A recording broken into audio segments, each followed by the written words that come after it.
Nationally, 52% of children aged 15 to 18 failed a financial literacy test given by the National Financial Educators Council. In Utah, the average grade was a C. In terms of long-term financial planning, SUU professor Sarah Workman recalled outdated financial courses of balancing checkbooks that she attended during high school. She said a Utah financial literacy program required for students graduating high school could be the reason for higher-than-average testing scores. BusyKid app founder Gregg Murset stopped by St. George News while in town for a pickleball tournament. He said he came up with the idea for the app while trying to become a better financial instructor to his own children. One of the most important ways that parents can help their kids is by leveraging what they like, which is technology.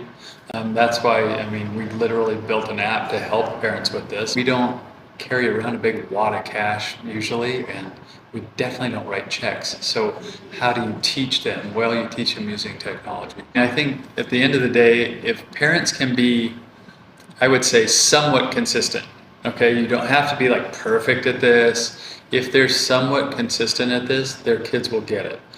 We've got 6 kids, 5 of them have left the nest. All 5 of them have had more than $10,000 saved up before they left the house. Released in 2020, BusyKid has more than 1 million users and has been featured in Forbes magazine. Read this story online for more tips on helping children plan for their futures. This is Haven Scott reporting for St. George News, your #1 source for local news.